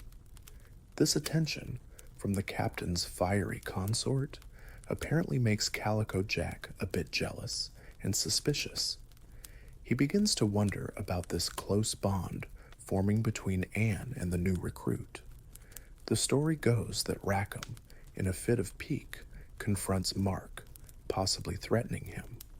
It's at this point, to save Mark's skin, or perhaps just to clear the air, that Mary Red decides to reveal her secret, to Anne first, and then, by necessity, to Rackham. She opens her shirt and shows Anne that Mark is in fact a Mary. Imagine Anne's surprise, and then most likely her delight. She'd found not just another pirate, but another woman defying the world alongside her. It's like finding out your only other co-worker who appreciates good sarcasm is also a secret agent. Instant besties. Rackham's reaction to discovering another woman aboard, especially one who had fooled his entire crew and even his own lover, is not recorded as being overly furious, at least not for long. Perhaps he was pragmatic, recognizing talent when he saw it. Or maybe Anne vouched for Mary. Mainstream historical fact. Under many pirate articles, the codes of conduct pirates agreed to, having a woman or a boy disguised on board was strictly forbidden and could carry severe punishment, often because they were seen as sources of conflict or bad luck. Rackham, by allowing both Anne and Mary to remain and fight, was certainly flouting these conventions. Historians still debate the exact nature of Anne and Mary's relationship. Were they simply close friends and comrades in arms, finding solace and understanding in their shared, unique circumstances? Or was there a romantic element, as some have speculated? Johnson's account hints at a deep affection, but remains ambiguous. Given the context, a powerful, loyal bond is certain. With their genders now known at least to Rackham and to each other, Anne and Mary become an inseparable and formidable pair. They continued to dress in men's clothes during skirmishes, armed with a pistol and cutlass, fighting alongside the men. This is where we start to really consider the daily grind. Life on a pirate ship was no holiday cruise. The Revenge was likely cramped, with dozens of men sharing tight quarters. Privacy was non-existent. The food would have been monotonous and often poor quality. Salted meat crawling with weevils, hardtack biscuits, aptly named as they were hard enough to break teeth, and whatever they could plunder or catch. Fresh water was precious and often fouled. One strange detail from pirate lore is the concept of salmagundi, a pirate dish that was basically a hodgepodge of whatever was available: chopped meats, turtle, fish, beef, eggs, onions, olives, grapes, all marinated in wine, oil, and spices. Sounds adventurous. Probably better than the weevils, though. The hygiene, or lack thereof, is hard to truly imagine. Bathing was not a priority. Lice and other vermin would have been constant companions. Then there was the work: maintaining the ship, mending sails, cleaning cannons, standing watch, all in the blistering Caribbean heat or through drenching tropical storms. And amidst all this, Anne and Mary had to navigate their existence, not just as pirates, but as women in an overwhelmingly masculine, often brutal, environment. They couldn't just blend in, they had to command respect, or at least inspire enough fear to be left alone. Their skill in combat, their ferocity, their sheer audacity became their armor. The daily grind for them wasn't just about survival, it was about constantly proving they belonged, that they were as capable and as dangerous as any man aboard. So Anne Bonny and Mary Red are now fully integrated, if you can call it that, into Calico Jack Rackham's crew on the Revenge. They aren't just passengers or captain's consorts, they are by all accounts active combatants. When it came time to take another vessel, Anne and Mary were reportedly among the first over the rails, cutlasses flashing, pistols blazing. Captain Johnson, our primary, if somewhat theatrical source, paints them as extraordinarily fierce. He claims they were very active on board and willing to do anything, and that in times of action, no body was more resolute, or ready to board, or undertake anything that was hazardous than they. It's a heck of a performance review. You can almost picture them, wild-eyed and adrenaline-fueled, a stark contrast to the more reluctant members of the crew who might have preferred to, say, negotiate firmly from a safe distance. How did the rest of the pirates, a motley collection of hardened seamen, deserters, and general ne'er-do-wells, react to these two women fighting in their midst? It was likely a cocktail of emotions. Some probably respected their courage and skill. In the brutally pragmatic world of piracy, someone who could fight and contribute to a successful plunder was valuable, regardless of gender. Others might have feared them, their ferocity perhaps unsettling, and undoubtedly, some probably resented them or saw them as unnatural. Mainstream historical fact: pirate crews often operated under Articles of Agreement, which laid out rules for discipline, division of plunder, and compensation for injuries.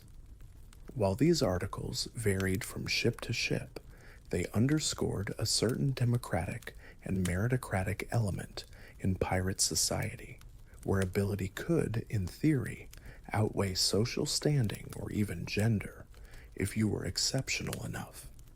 Anne and Mary were certainly exceptional. One specific anecdote often recounted involves Mary Red. Apparently, a young pirate on Rackham's crew had been insulted or challenged by a much larger, more experienced pirate. Mary, who had taken a liking to this young man, some stories claim they even secretly married, though this is as fuzzy as most details of her life, decided to intervene.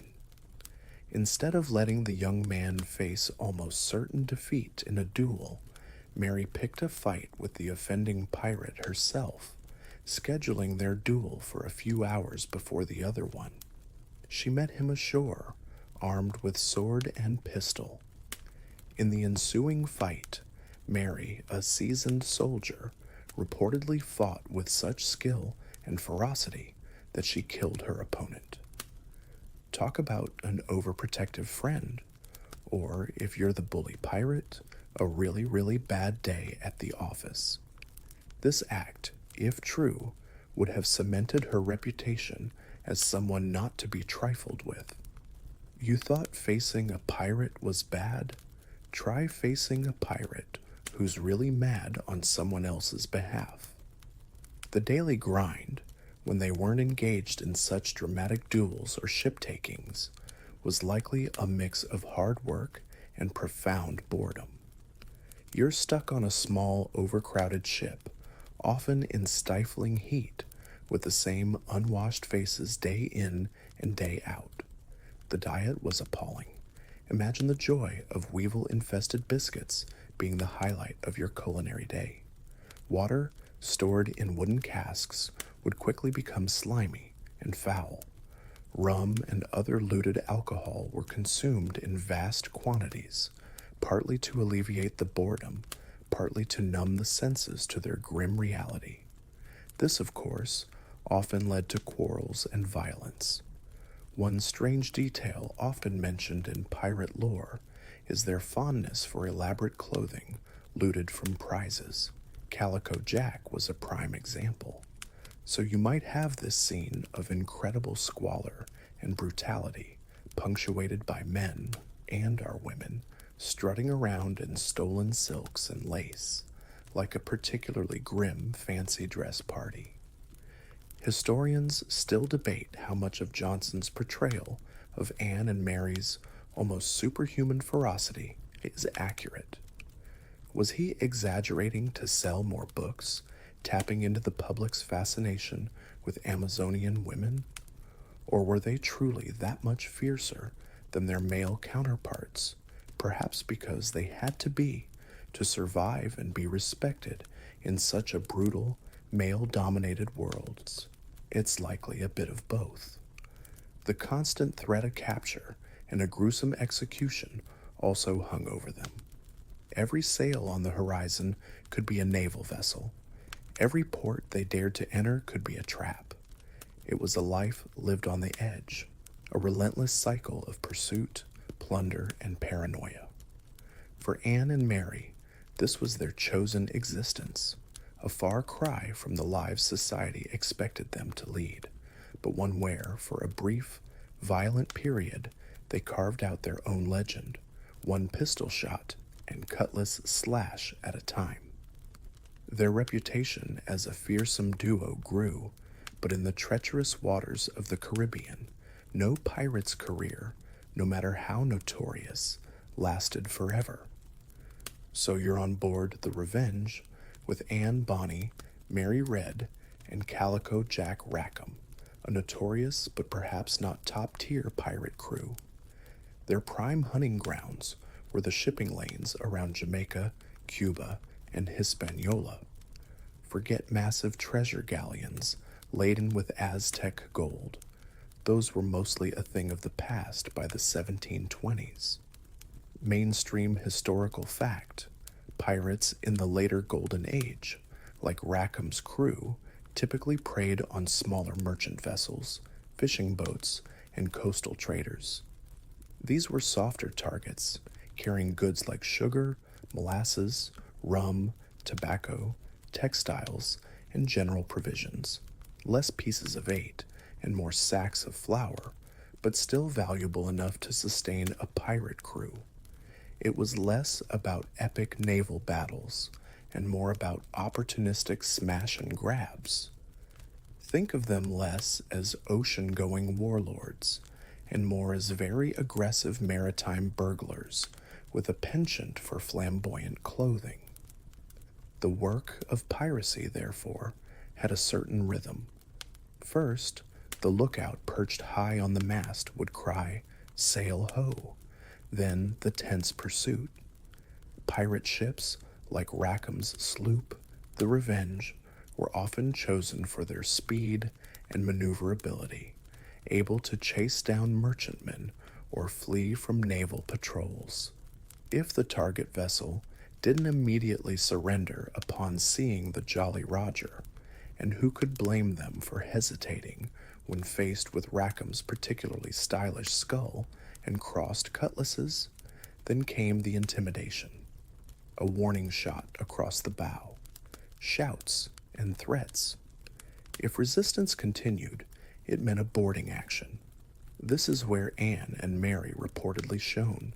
Imagine the chaos, grappling hooks thrown, the two ships grinding together, pirates swarming onto the deck of the merchantman, pistols firing, cutlasses clashing. The noise would be deafening. Shouts, screams, the crack of wood, the clang of steel. It's not exactly a relaxing day at the marina. Once control was gained, the plundering began. The pirates would ransack the ship for anything of value: cargo, coin, weapons, alcohol, food, clothing, even sails and rope. Prisoners would be rounded up. Their fate varied. Skilled craftsmen like carpenters or surgeons might be invited, with strong encouragement from a cutlass, to join the pirate crew.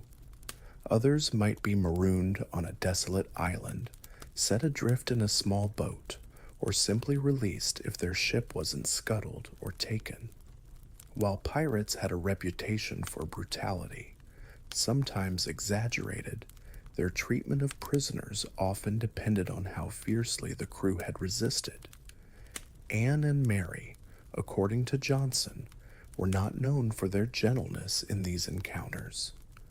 One story claims Anne shot a fellow pirate in the head for some unrecorded offense, though this is one of those sounds a bit much, even for her tales.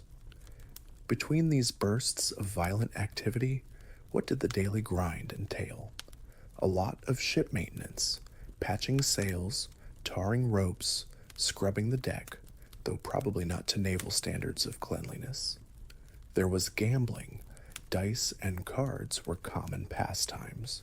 Storytelling, singing sea shanties, or probably the really inappropriate ones. And of course, drinking. Lots and lots of drinking. For Anne and Mary, it might have also involved maintaining their weapons, practicing their skills, and constantly asserting their place among a crew of rough men. One strange detail of pirate life was the occasional pirate parliament or council where major decisions, like attacking a certain ship or electing a captain, were put to a vote. It was a surprisingly democratic system for a band of outlaws, though Calico Jack probably had his own ways of swaying the vote, perhaps by promising an extra rum ration. Scholars still debate just how successful Calico Jack Rackham actually was as a pirate captain. While his name is famous, largely due to Anne and Mary, his hauls were generally modest. He wasn't a Blackbeard or a Bartholomew Roberts in terms of the scale of his operations or the terror he inspired across the seas. He was more of a persistent nuisance to local shipping. Perhaps his greatest skill was in public relations, albeit unintentional, by having two such extraordinary women as part of his crew. Their presence guaranteed his infamy far more than any treasure he plundered. But the noose was tightening. Governor Woodes Rogers in Nassau and other colonial authorities were intensifying their efforts to eradicate piracy. Naval patrols became more frequent and more effective. The golden age was tarnishing. For Rackham, Anne, and Mary, their freewheeling days of plunder were numbered. The constant need to find safe havens to sell their goods, resupply, and careen their ship, scraping barnacles off the hull, a truly delightful job nobody wanted, became increasingly difficult.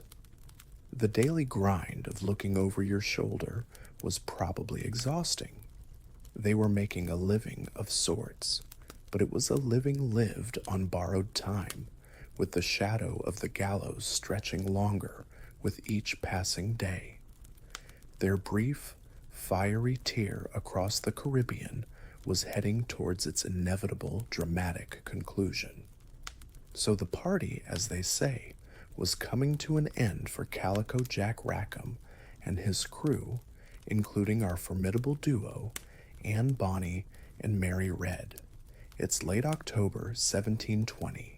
The Revenge is anchored, some say, in Negril Bay on the coast of Jamaica.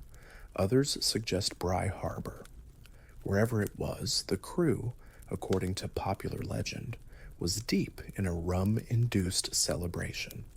Perhaps they'd recently taken a prize, or maybe they were just Tuesday. You know how pirates are. Mainstream historical fact. They were surprised by a pirate hunting sloop, the Albion, commissioned by the governor of Jamaica, Sir Nicholas Laws, and captained by a determined man named Jonathan Barnett. Barnett was not messing around. His job was to bring in pirates, and Rackham's crew was on his list. As Captain Barnett's vessel approached, likely under the cover of darkness or at dawn, chaos erupted on the Revenge.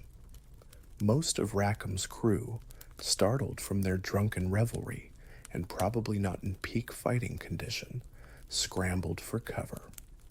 The booming voice of Barnett would have hailed them, demanding their surrender.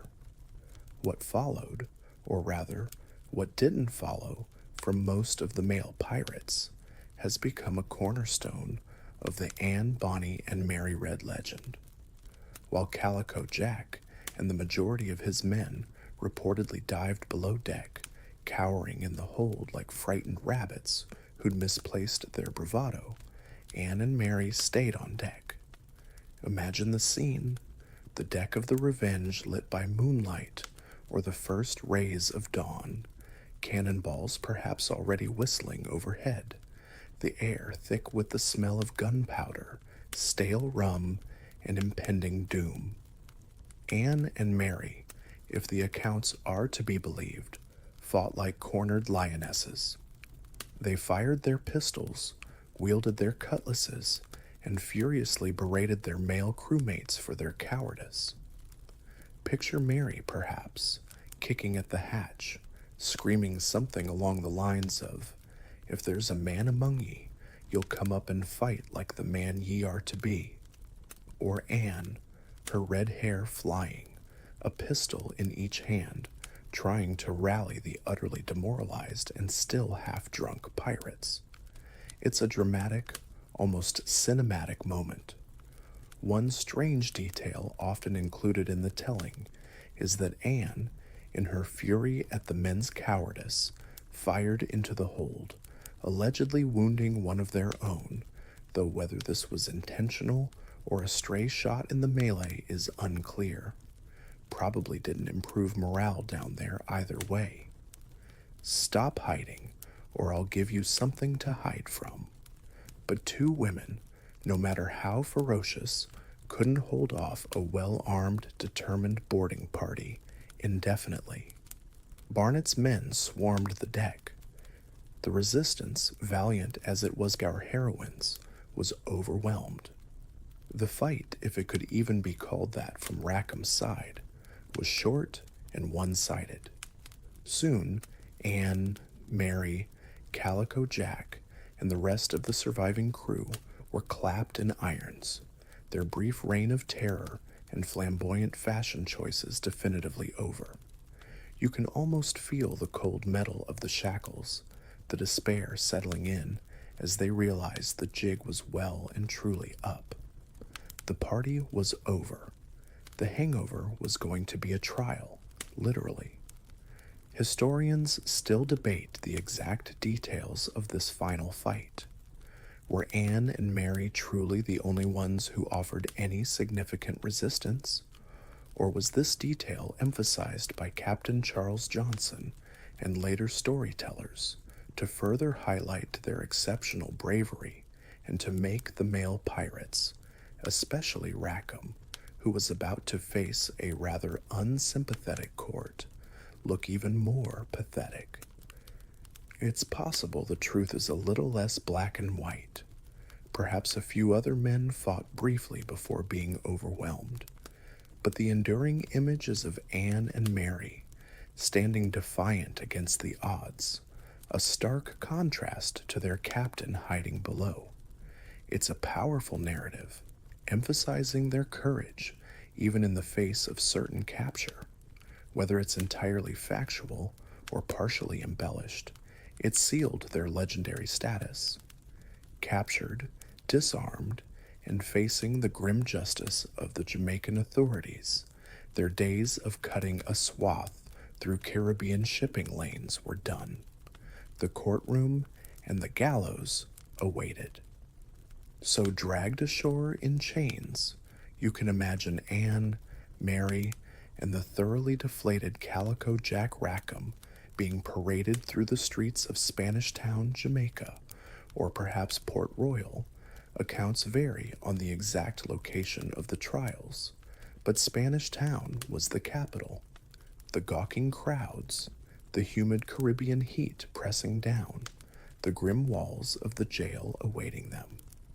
This wasn't the glorious end any pirate dreamed of, more like a very public walk of shame with the distinct possibility of a rope necklace at the end of it. The trials were swift. Justice in the early 18th century, especially for pirates, wasn't known for its lengthy deliberations or plea bargains. It was more of a, "You're a pirate, here's your rope, any last requests for a slightly less scratchy one," kind of affair. Calico Jack Rackham and the other male pirates from his crew were tried first around mid-November 1720. The evidence against them was overwhelming. Witnesses, likely including some of the crew from ships they'd plundered, and Captain Barnett's men, testified to their acts of piracy. It didn't take long for the guilty verdict to come crashing down. The sentence, death by hanging. Rackham, the flamboyant captain, met his end on the gallows, his body likely displayed in a gibbet afterwards as a gruesome warning to other would-be pirates. Mainstream historical fact. The display of executed pirates' bodies in gibbets at harbor entrances or prominent locations was a common practice, intended as a very unsubtle deterrent. Think of it as the 18th century version of a particularly aggressive no parking sign.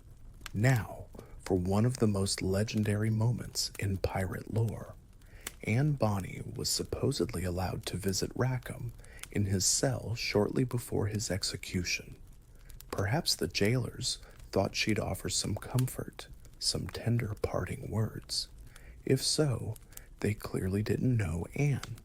According to Captain Johnson, her final words to her former lover were not exactly dripping with sympathy. She reportedly said she was sorry to see him there, but if he had fought like a man, he need not have been hanged like a dog. Ouch. Talk about a verbal smackdown. You can almost hear the mic drop, even in a damp Jamaican prison cell. It's a sentiment that perfectly encapsulates her fiery spirit and her contempt for cowardice. Historians still debate whether this was a genuinely held feeling of disgust at his lack of courage in the final fight, a reflection of her own indomitable will, or perhaps even a calculated statement to distance herself from him in the eyes of the authorities. Whatever her motive, it's a quote that has echoed through the ages, defining her as much as her piratical deeds. A little over a week later, on November 28th, 1720, it was Anne Bonny and Mary Red's turn to face the court. Imagine them standing in the dock, two women in a world utterly dominated by men, accused of crimes that were almost exclusively male. Witnesses were brought forward. Dorothy Thomas, whose sloop had been plundered by Rackham's crew, testified that Anne and Mary wore men's jackets and long trousers and had handkerchiefs tied about their heads. Crucially, she stated they both carried a machete and pistol in their hands, cursed and swore at the men, and were active in ordering the pirates around. Another witness, a French captain, recounted how they were among the most vicious of the crew. One particularly strange detail from the trial records is a witness who claimed Mary Red had threatened to kill him for suggesting that having women aboard a ship was bad luck, basically telling him she'd send him to a place much hotter than Jamaica if he didn't shut up. It suggests Mary wasn't just fighting alongside the men, but also vocally defending her right to be there. The evidence mounted. It was clear Anne and Mary weren't just along for the ride, passively observing. They were described as being as brutal, if not more so, than their male counterparts during attacks. The verdict, like for Rackham and his men, was guilty. The sentence also the same, death by hanging. You can picture the judge, perhaps with a sigh, delivering the grim news. 2 more souls for the gallows. But then Anne and Mary played their final, unexpected card. When asked if they had anything to say as to why sentence should not be pronounced upon them, they both pleaded their bellies, an archaic legal term for claiming to be pregnant. Under English law at the time, a pregnant woman could not be executed until after she had given birth.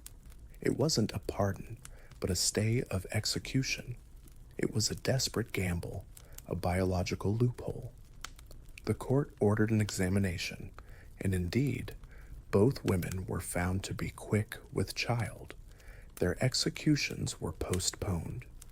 This dramatic turn saved them from the immediate fate that befell Calico Jack and the others, leaving them in a limbo of imprisonment, their ultimate destinies still hanging precariously in the balance. So Anne Bonny and Mary Red, having successfully pleaded their bellies, bought themselves some time, a temporary reprieve from the hangman's noose.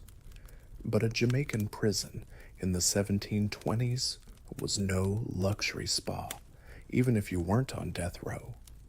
These were grim, overcrowded, and disease-ridden places.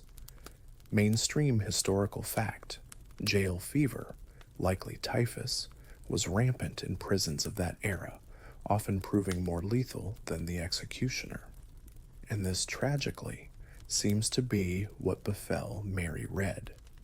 The historical records indicate that Mary died in prison in April 1721, likely from a fever contracted during or shortly after childbirth, if she did indeed give birth. Her child's fate is unrecorded. It's a rather bleak and unceremonious end for a woman who had lived such an extraordinary and defiant life, facing down soldiers and pirates with equal ferocity, only to be defeated by an invisible enemy within prison walls. You can almost feel the oppressive heat and despair of that final, fevered confinement. But what about Anne Bonny? Here, the historical record, already somewhat hazy, dissolves into almost complete mystery. After her stay of execution, she simply disappears. There's no record of her execution, nor of her release, nor of her death in prison. This vanishing act has, of course, fueled endless speculation and theories. Did her wealthy father, William Cormac, who had supposedly disowned her, have a change of heart and use his influence and money to secure her release and spirit her away from Jamaica? This is a popular theory. Some tales have her returning to Charlestown, remarrying, and living a long, respectable, if perhaps a bit dull for her, life. Others suggest she might have moved to a different part of the American colonies, or even back to England or Ireland, under a new identity. One particularly strange detail, or rather a persistent romantic notion, is that she somehow managed to return to piracy, perhaps sailing under a different name, her red hair hidden, her legend continuing in secret. Highly unlikely given the crackdown, but it makes for a good story, doesn't it? Scholars still debate why Anne Bonny's fate is so much more ambiguous than Mary Read's. Was it simply a case of lost records, or was there a deliberate effort to obscure what happened to her? We may never know for sure. What is certain is that Anne Bonny and Mary Read, despite their relatively short and not overwhelmingly successful careers in piracy, have achieved a kind of immortality. They've become potent symbols of female rebellion, courage, and the defiance of convention. Their story, largely shaped by Captain Charles Johnson's A General History of the Pirates, is a captivating blend of probable fact, likely embellishment, and outright romanticism. It's hard to untangle the historical women from the legends they became. They are the rock stars of female piracy, their tales inspiring countless books, movies, and even video games, though the real daily grind was probably less blockbuster adventure and more trying not to die of dysentery while your shipmates snore. Their enduring fame likely stems from the sheer audacity of their existence. In an age when women's roles were rigidly defined, they chose a life of radical freedom and danger, competing and surviving in one of the most brutal and exclusively male professions imaginable. They remind us that history is full of individuals who refuse to fit the molds prescribed for them. So as we leave them, Mary to her tragic end in a Jamaican jail, and Anne to her mysterious disappearance into the fog of history, their names remain synonymous with a particular brand of fierce, untamable spirit: relaxation. And now, let the sails of our pirate ship gently furl, the rowdy calls of the crew and the clash of cutlasses fading into a soft, distant echo. The Caribbean sun dips below the horizon, leaving a sky painted in hues of orange and purple, slowly dimming to a deep, peaceful indigo. The turbulent waters of their lives give way to a calm, expansive ocean of tranquility. Feel the last vestiges of adventure and conflict dissolve, replaced by a soothing stillness. Let your thoughts drift like a small boat bobbing gently on a moonlit sea. There are no more battles to fight, no more mysteries to solve for tonight. Just the gentle rhythm of your breath, in and out, a soft, lulling wave carrying you towards rest. The stories of Anne and Mary, with all their fire and fury, can now settle into the quiet library of your mind. Allow the images to soften, the sounds to hush, as you sink deeper into comfort, into the gentle embrace of the approaching night. Relax every muscle, release every care, and let the quiet tide of sleep draw you out into a calm and peaceful dreamscape. Sweet dreams.